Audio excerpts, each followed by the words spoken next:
Pronto, já tá ao vivo.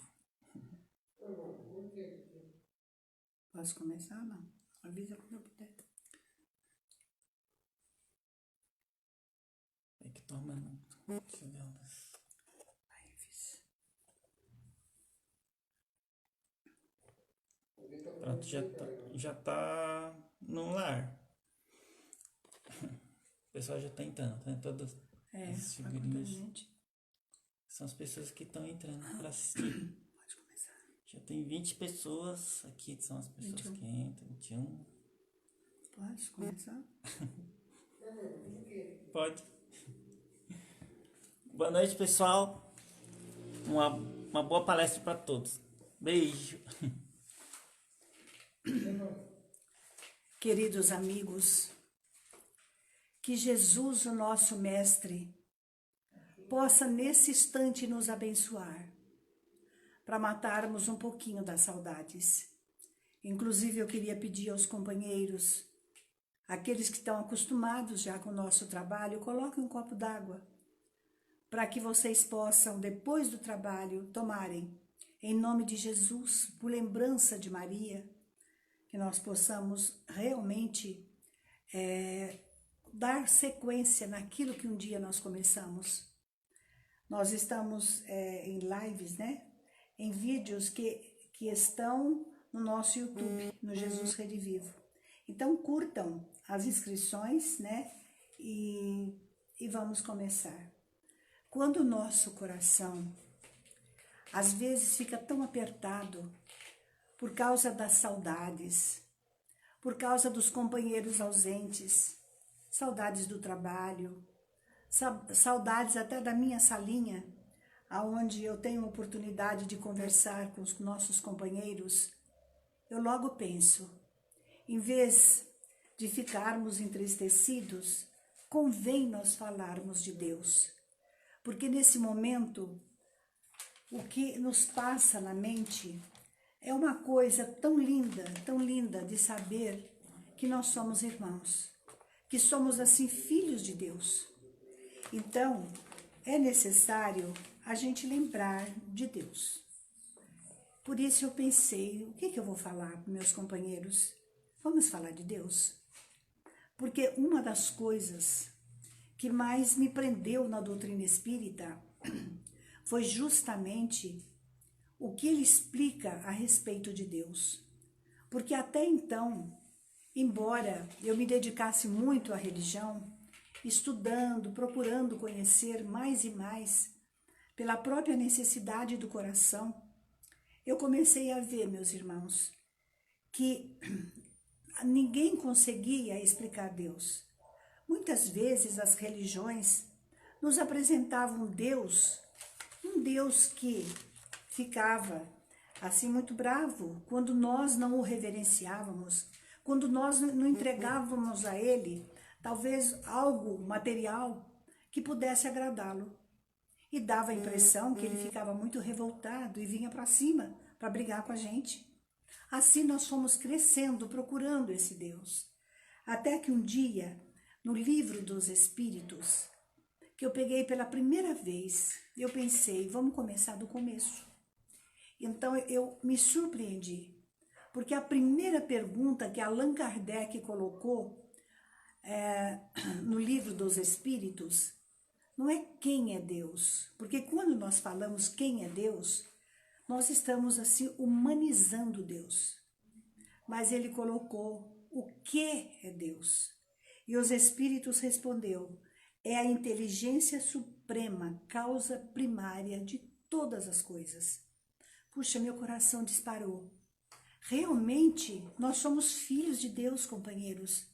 Isso nos dá um fortalecimento imenso, porque como diz a Meimei, não perca a tua fé entre as sombras do mundo.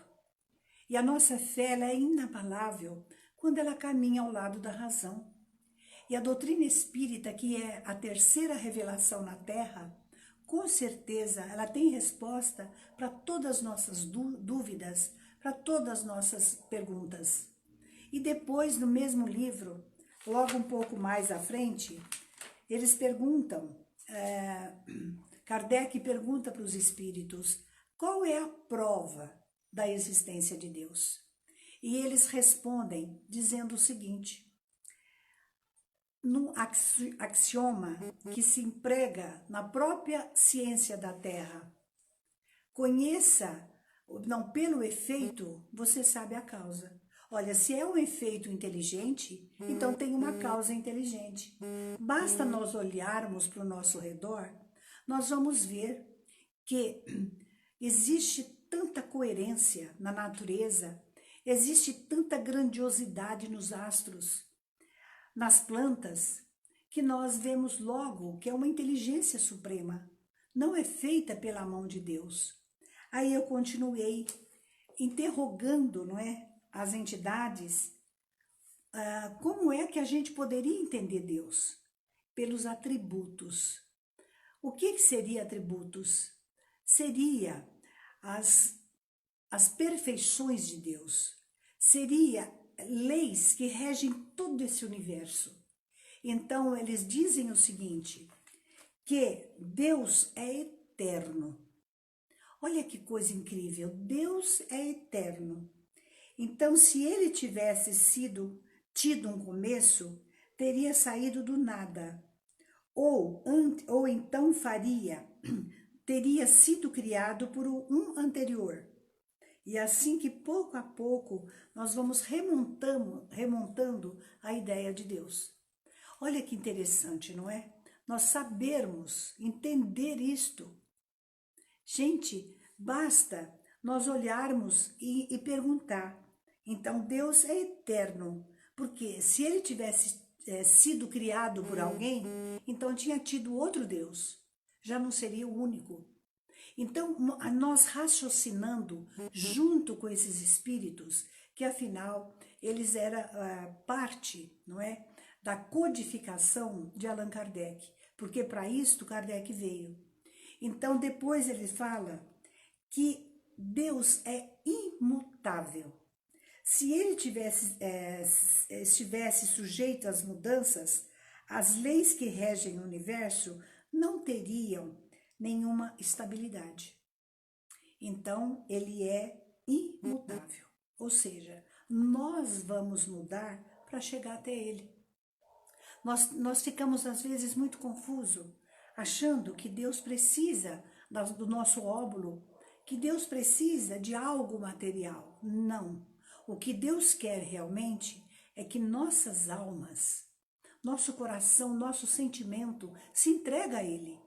Porque se nós entendermos que amar a Deus sobre todas as coisas, nós vamos entender que o próximo é aqueles que têm que conviver conosco. Então, a sua lei, de fato, ela é imutável. E depois fala que Deus é imaterial. Quer dizer, sua natureza difere de tudo que chamamos matéria. Quer dizer que sua natureza difere de tudo que chamamos matéria, pois, de outra forma, ele não seria imutável, estando sujeito à transformação da matéria. Então, Deus aqui explica que ele não é matéria. Tudo que nós conhecemos da matéria difere de Deus. Então, a matéria, com o decorrer do tempo, o que vai acontecendo? Ela vai se desgastando. É sabido na própria ciência médica que cada 7 anos a gente envelhece um pouco, porque nós desgastamos essa energia. E sabendo que os espíritos explicam que quando a gente vem aqui na Terra, nós passamos pelo ministério da reencarnação. E ali nós somos assessorados por espíritos superiores. E essas entidades estão nos assessorando e dizendo, não, você vai ter que passar por isto, mas você ainda está muito fragilizada. Deus nos espera, para que nós nos fortalecendo, nós possamos procurá-lo. Depois, diz que Deus é único. Se houvesse muitos deuses, não haveria unidade de vistas, nem de poder na organização do universo. Então, nós temos que entender que ele é único. E por ele ser único, o universo, ele não muda. Há a estabilidade, não é? E depois, a gente quer lembrar que Deus também ele é previdente. Ou seja, essas leis que ele criou é imutável. Essas leis, não é, que ele manda nós nos amarmos uns aos outros, essas leis, companheiras, ele era previdente. Agora eu faço uma pergunta para vocês.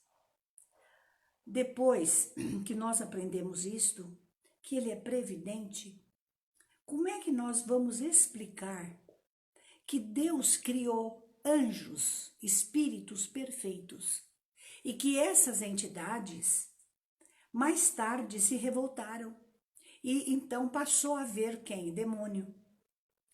Ora, então se ele criou ser perfeito, ele não teve a previdência de saber que essas criaturas não poderiam existir porque seria diferente de todos nós que somos criados por eles. Não, na verdade, diabo, demônio, tem outro sentido. Na verdade, são aquela parte escura que todos nós temos. Já percebeu quando alguém fala, mas se me der os 5 minutos, vai ver. Ora, então Deus não criou anjos que mais tarde voltou contra ele. Isso tudo é, vamos dizer, alusão dos sacerdotes. São criaturas que não sabiam como explicar o bem e o mal. Então, inventamos, não é? Essa coisa terrível que nós chamamos de demônio. Agora, interessante também nós percebermos que Deus, ele é tão poderoso porque ele é único, não é? Ele é tão maravilhoso porque ele ama a sua criação.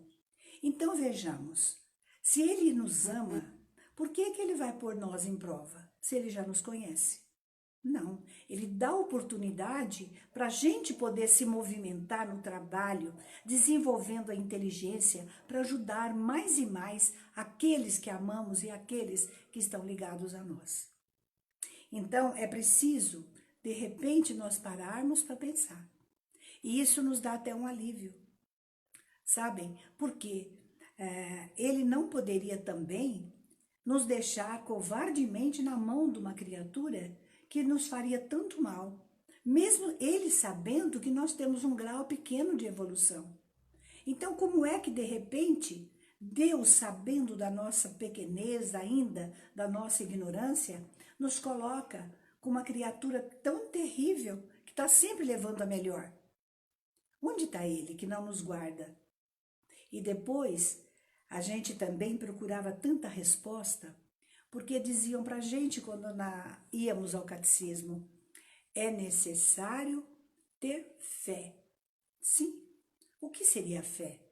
A fé é um ato de entendimento, é um ato que nós estamos compreendendo. Ora, se nós compreendemos já o que é certo e o que é errado, é necessário a gente pôr em prática.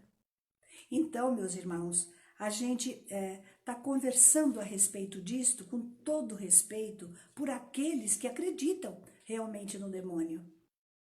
O demônio, ele se expressa muitas vezes da nossa maldade.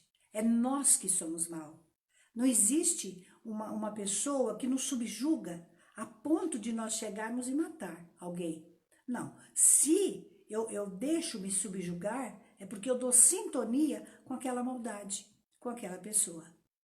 Então, a gente fala, mas é preciso ter fé. Sim, mas como eu vou ter fé?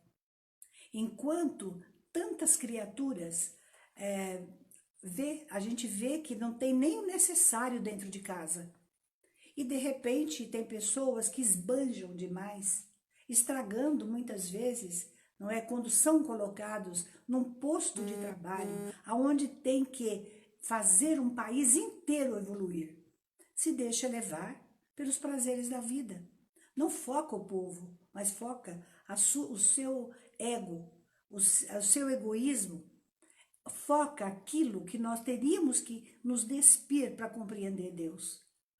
Então, a gente precisa entender que Deus é soberano, que Ele é muito poderoso, que Ele nos ama como nós somos e que nos dá toda oportunidade para nós podermos crescer através do trabalho digno. E também nós temos que pensar que Ele sustenta a vida para que a vida se renove. É simples, então.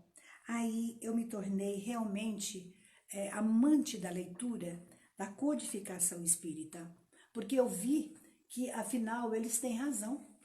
Sabe por que eles têm razão?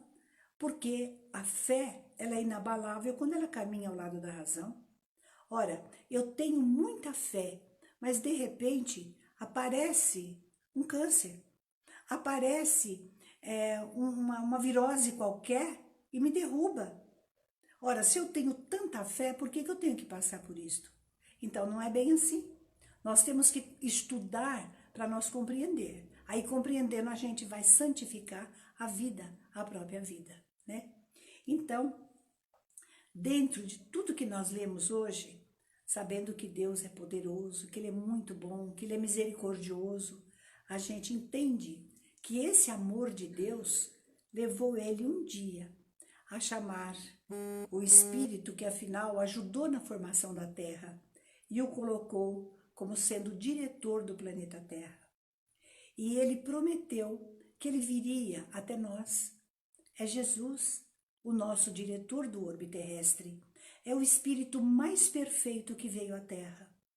E Ele diz que Ele veio não para derrogar a lei, mas Ele veio fazer cumprir a lei.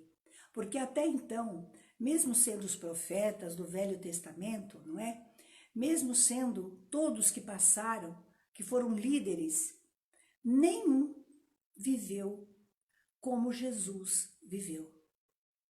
Ele não dava tanto valor às coisas materiais, porque cada coisa tem a sua, vamos dizer, a sua grandiosidade, cada coisa tem a sua necessidade. Mas o que é difícil é nós vivermos tão apegados às coisas materiais, entendendo que a vida é assim. A vida, companheiros, por mais que nós vamos viver, um dia nós temos que passar para o plano espiritual. Um dia nós vamos ter que chegar do lado de lá e encarar os nossos próprios atos. E como é que nós vamos explicar as nossas maldades, a nossa pequenez, a nossa escuridão? Por isso que quando o nosso coração fica sofrido de ver tantos irmãos sofrendo, não é? E que a gente está sujeita também a passar por tudo isto, é tão bom nós lembrarmos de Deus. É tão bom entender que Ele nos amou tanto, que mandou Jesus, o Filho unigênito, para que nos tirasse das trevas que nós mesmos projetamos. Então, diante de toda esta grandeza, a gente quer lembrar que quando Jesus esteve na terra, um dia ele já estava falando da ida dele para o plano espiritual. Estava chegando o momento dele. E os apóstolos o rodearam e disseram para ele: Senhor, ensina-nos a orar.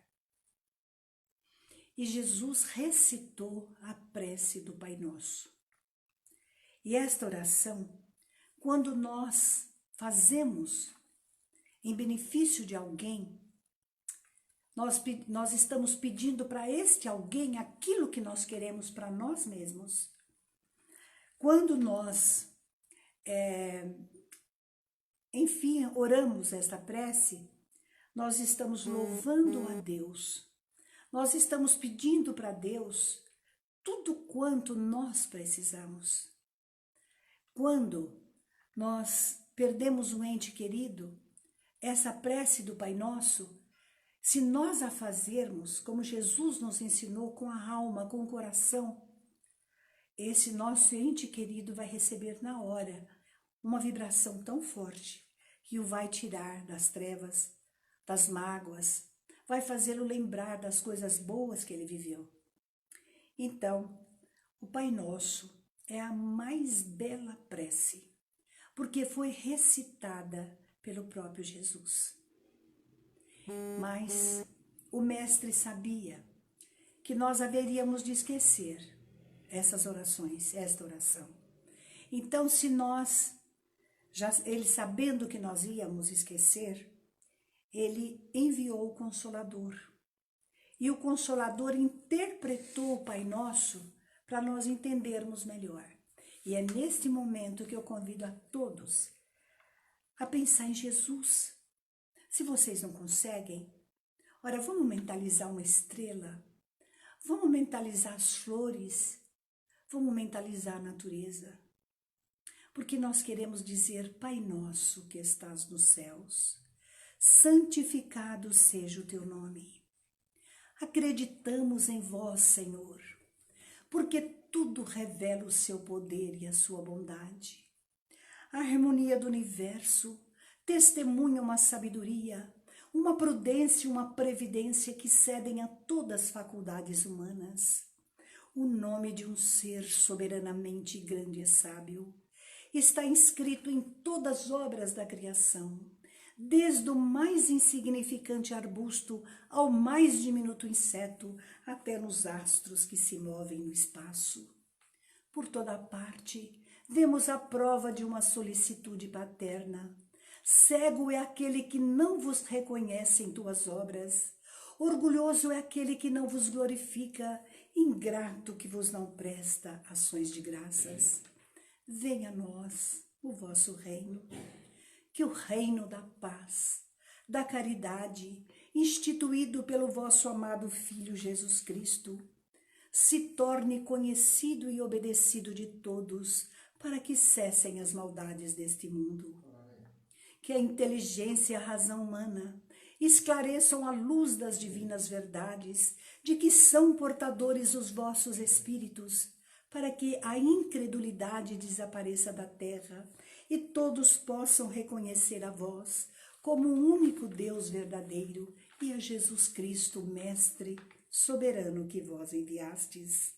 Seja feita a vossa vontade, assim na terra como nos céus.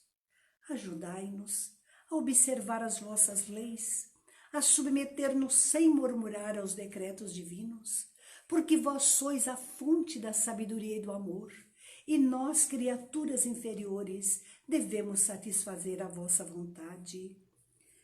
O pão nosso de cada dia dai-nos hoje.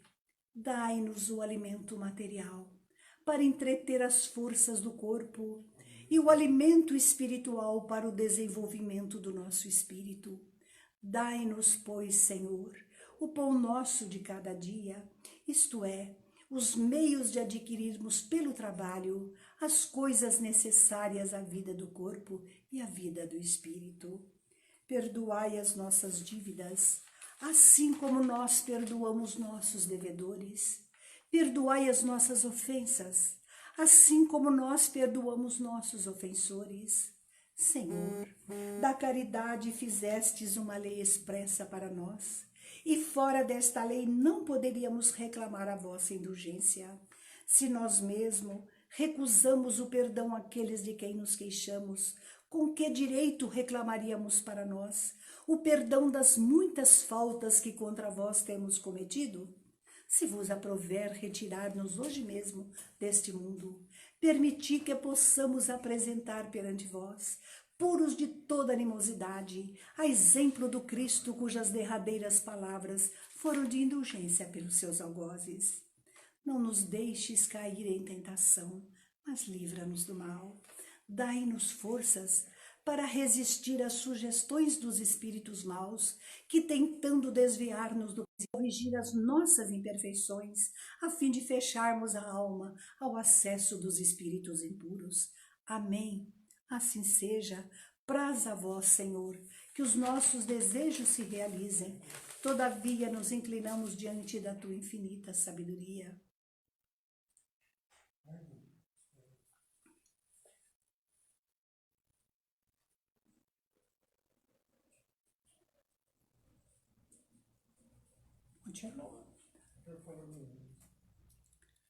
Que em todas as coisas que nos escapar a compreensão, faça a tua santa vontade, não a nossa, pois que somente queres o nosso bem, e melhor do que nós sabe o que nos convém. Senhor, dirigimos-te esta prece, por nós mesmos, por tantos encarnados e desencarnados, Permita que eu possa te pedir nesse instante por todos os meus irmãos que estão sintonizados conosco, que estão nesse momento pensando em Ti, Jesus, na vossa grandiosidade. Abençoe seus lares, abençoe seus parentes, os seus amados, mas abençoa também aqueles que na caminhada terrestre esqueceram ou olvidaram as Tuas bênçãos e que se deram ao caminho do mal, que deixaram levar-se pelo orgulho, pela vaidade, pelo egoísmo, que essas criaturas possam cair em si. Nós te pedimos por esse mal que aflige toda a humanidade, atingindo agora nossos irmãos da África. Ó meu Jesus, meu Deus, Pai de bondade, chega vossas bênçãos até eles, para que esse vírus não chegue a maltratar tanto as criaturas aqui na Terra, porque muitas vezes erramos pela nossa própria ignorância. Então inspire o sábio para que possa achar, possa descobrir uma vacina capaz de acabar com a Covid-19. Quero te pedir também, Senhor, principalmente pelo nosso Brasil, que é a pátria do Evangelho. Quero te pedir pelos nossos governos, por aqueles que têm nas mãos a direção dessa pátria, que inspirados no bom caminho, no amor ao próximo, eles consigam ajudar aqueles que estão em desespero por falta do pão de cada dia, que possam, inspirados, arrumarem outras UTIs, para que possa albergar aqueles que são atingidos por essa epidemia. Ó meu Jesus amado, meu Pai amantíssimo, abençoe a nossa querida Uberaba, abençoa cada estado desse país e que nós possamos juntos nos amar uns aos outros, mostrando ao mundo que só a fraternidade, um para com o outro, poderá nos ajudar a sair desse sofrimento tão grande. Em Ti, Jesus, eu confio. Em Ti, Mestre querido, nós confiamos e depositamos todo o nosso agradecimento, que são bênçãos que caem do céu. Às vezes um copo d'água, aonde colocas a Tua bênção, pode nos livrar de uma situação tão grave. Por isso, nos abençoe e nos fortaleça cada vez mais, Senhor. Que assim seja. Graças a Deus. Então, meus amigos, eu agradeço, não é? Eu agradeço muito a todos que pararam para nos ouvir. Peço desculpas que muitas vezes falhe o som, não é? A gente está procurando melhorar cada vez mais. E quero agradecer também ao Wagner de Assis, que fez o filme de Kardec e do Nosso Lar, e que está preparando outras surpresas muito agradáveis dentro da psicografia do maior médium que teve na Terra até hoje, que é o nosso querido Chico. E por falar no Chico, eu queria encerrar com uma psicografia que ele fez em 1937, em Braille. Ele, o Chico, quando ele se referia, não é, ao Instituto dos Cegos da Central do Brasil, ele fazia com todo respeito e com todo amor e com todo carinho. Então, esse fato dele ele psicografar em Braille aconteceu em 1937. Então, a pessoa, não é, que inventou o Braille, ou descobriu o Braille, porque muitas vezes a gente capta do plano espiritual, ela tem um nome, não é? Engrácia Ferreira. Então, ela escreve assim: minha, boa Julinha, paz de Deus, nosso Pai, seja em teu generoso coração, sempre tão cheio de fé. Trabalhemos pelos cegos, minha filha, pensando que a cegueira do espírito é bem mais triste que a dos olhos. Hei de ajudar, com fervor, em Deus, tia Engrácia. E depois ela psicografou o alfabeto de Braille. E esse alfabeto teve a tradução, porque não foi a primeira, não foi nem a primeira e nem a última, né? que o Chico psicografou em braille. Então, junto com o nosso querido César Carneiro de Souza, que é de Uberaba, nosso amigo, a gente agradece a todos vocês e que o Chico Xavier, aonde estiver, ele possa nos olhar novamente com aquele carinho de pai, de mentor, de amigo, e que sempre nos deu bons conselhos. Um deles, ele dizia: não olhes para trás. Isso é maravilhoso, porque se nós vivermos olhando para trás, recordando as coisas tristes, com certeza nós vamos ficar presos naquele passado, e a vida nos pede que continuamos. Um abraço, que eu estou com muitas saudades de vocês. Um beijo, fiquem com Deus.